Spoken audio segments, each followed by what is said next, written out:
The attic smelled of forgotten things, wood, dust, and the quiet kind of sadness that only memory carries. Demi Moore stood there, alone, tracing her fingers over an old cardboard box wedged between a broken lamp and a stack of vintage scripts.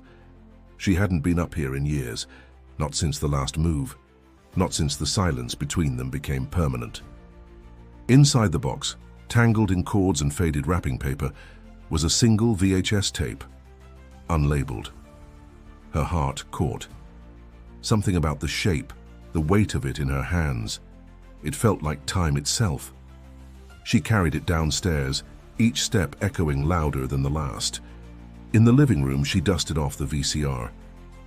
It took a few moments and more effort than expected, but when she finally pushed the tape in, the screen blinked to life with static. Then, a flicker. A younger Bruce Willis appeared. He was sitting on their old couch, holding baby Rumer in his arms. His hair was longer, his voice softer. He looked right into the camera and smiled. That disarming, crooked grin that had once stopped her in her tracks. Before we go deeper into this powerful journey, don't forget to subscribe to our channel for more incredible, true stories that move the heart and stir forgotten emotions. Back on the screen, Bruce rocked the baby gently, whispering something as he stared down at her face. The year stamped in the corner read 1993. Demi's throat tightened.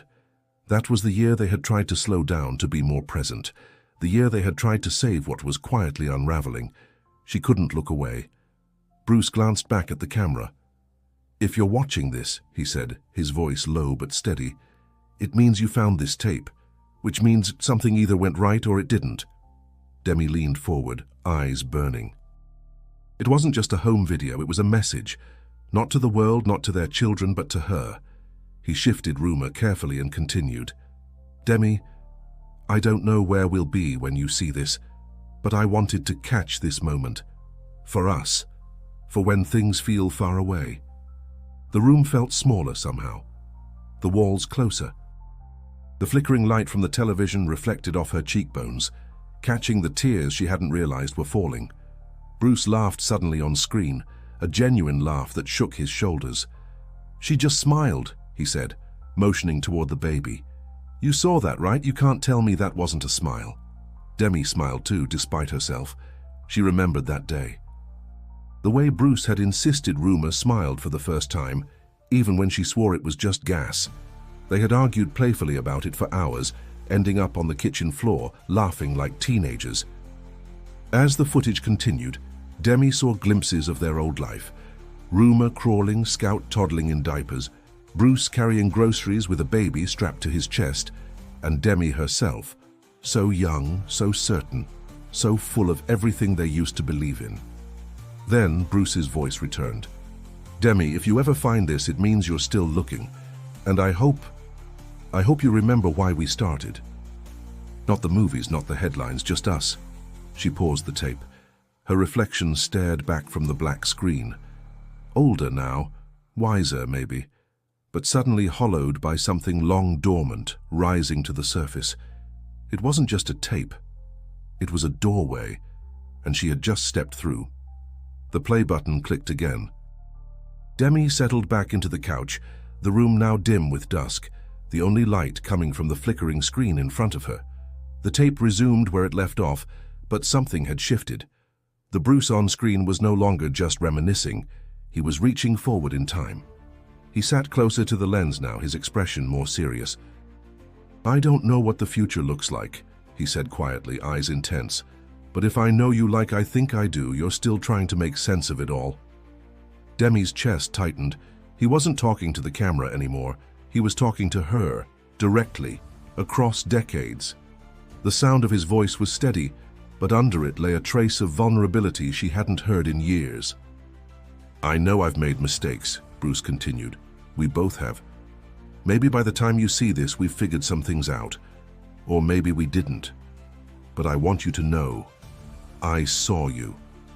I saw you, even when I didn't say it." Demi's hand went to her mouth. The words struck deep. They echoed against the quiet parts of her memory, the ones filled with slammed doors, long silences, apologies left unspoken. He looked down, then back up again.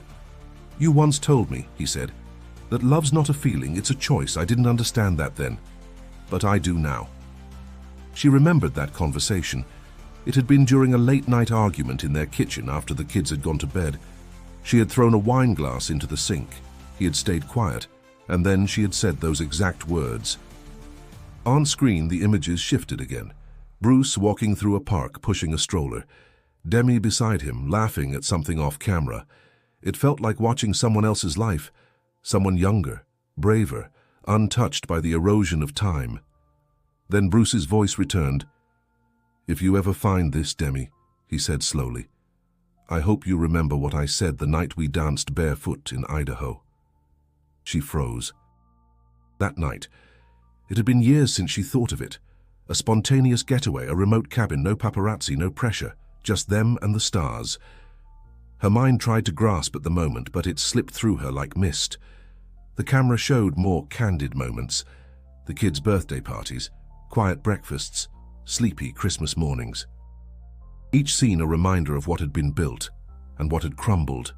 But it wasn't just nostalgia. There was a pulse running beneath it all, a quiet, persistent hum of intention. Bruce hadn't made this tape by accident. He had known it might be found one day, maybe even hoped for it. The screen flickered as the footage looped back momentarily. Demi sat perfectly still, watching herself dance across the room in a faded sweatshirt, twirling a baby on her hip, while Bruce sang off-key in the background. She didn't recognize the woman in the video at first, but slowly, she did. The camera returned to Bruce one last time before the screen went dark again. "Don't forget that version of us," he said, "even if the rest fades." Silence followed. Long, deliberate, heavy. Demi stared ahead, the hum of the tape still lingering in the air like an afterthought. She wasn't sure what hurt more, what was said, or all the things they never did. She couldn't sleep that night. The house was quiet, the city outside muffled by heavy curtains and thicker thoughts. Demi found herself in the hallway barefoot, drawn by instinct more than memory. At the end of the corridor sat an old wooden chest she hadn't opened in years. Inside, beneath stacks of scripts and photo albums, she found it, a small, battered Polaroid. The edges curled slightly, the colors faded, but the moment it captured was unmistakable. She and Bruce dancing in the grass, barefoot under the stars, a campfire burning behind them, her head on his chest, his eyes closed. Peaceful. Idaho. The image opened a door she hadn't walked through in decades. That trip had been their escape from everything, work, fame, expectations. It had just been them and the sound of crickets. That night, after the fire had dimmed and the silence felt sacred, Bruce had pulled her close and whispered something she hadn't thought about in years. "If we ever lose each other," he had said, his breath warm against her neck, "don't lose this version of me." At the time it had felt dramatic, beautiful, but unnecessary. They were invincible back then, or so they believed. But now, decades later, those words felt like a map she hadn't realized she needed. She returned to the living room and pressed play once more. Bruce appeared again. The same moment from earlier, but now his words landed differently. "If we ever lose each other," he said to the lens, "don't lose this version of me." It was like he knew. Her hand trembled. For years, she had built walls, defined their story in terms of divorce settlements and emotional distance. But in this moment, none of that mattered. She saw him, really saw him, not as an ex-husband or a memory, but as a man who had once loved her with everything he had, and maybe still did. A soft knock echoed down the hallway. Scout's voice followed, barely above a whisper. "Mum?" Demi turned. Scout stood in the doorway, sleepy-eyed, drawn by the faint glow and the sound of her father's voice. "Is that him?" she asked, stepping closer. Demi nodded, patting the space beside her. Scout sat down, curling into the warmth of the blanket. Together they watched Bruce hold his daughters, make silly faces, whisper quiet dreams to the camera. He looked so young, so full of belief. Scout wiped her eyes.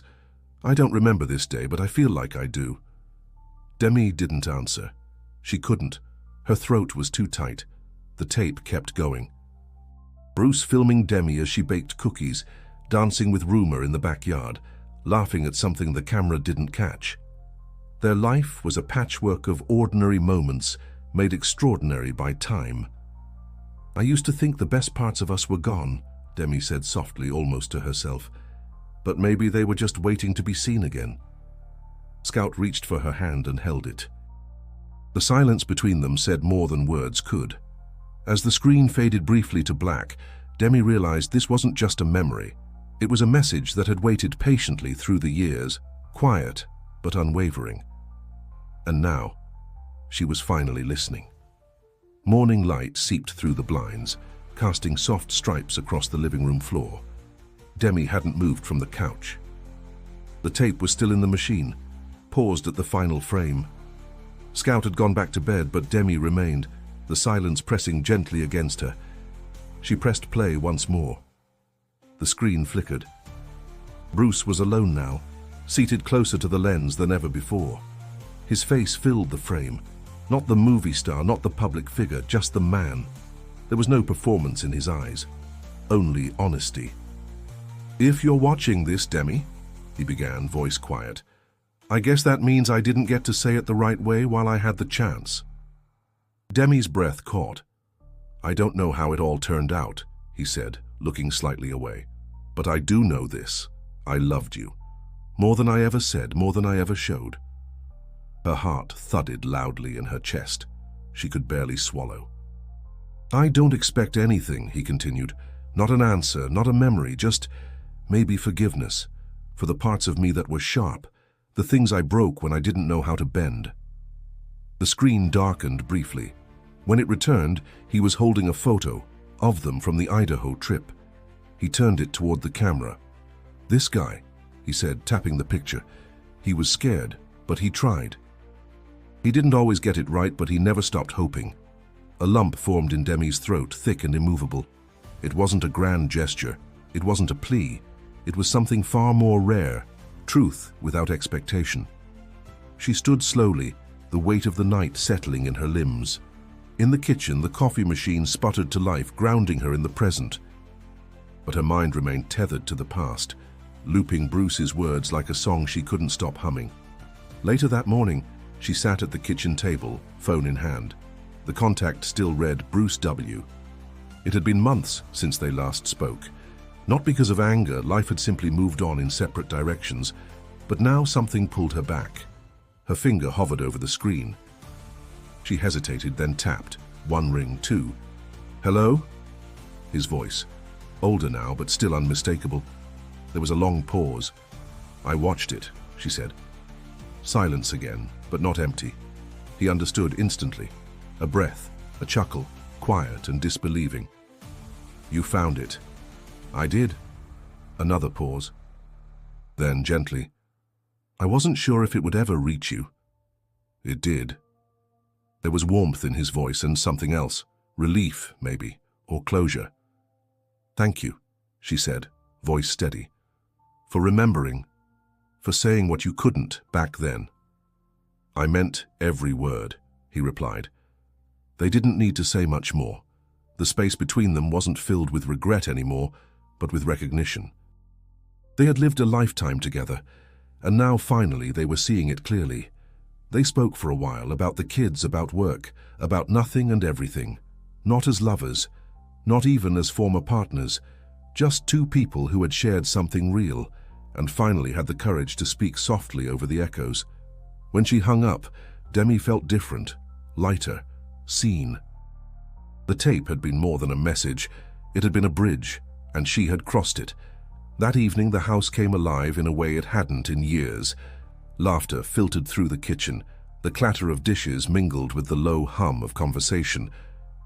Demi moved through it all with quiet grace, watching her daughters tease each other over who made the better guacamole, hearing Bruce's voice echo from the living room, where he talked with Rumor about her music. It was the first time in over a decade they had all been together like this. Not for a holiday, not for a crisis, just to be. Later, they gathered around the TV again. The tape played once more, but this time it wasn't just Demi watching in solitude. Bruce sat beside her, not too close, not too far. Scout rested her head on her father's shoulder.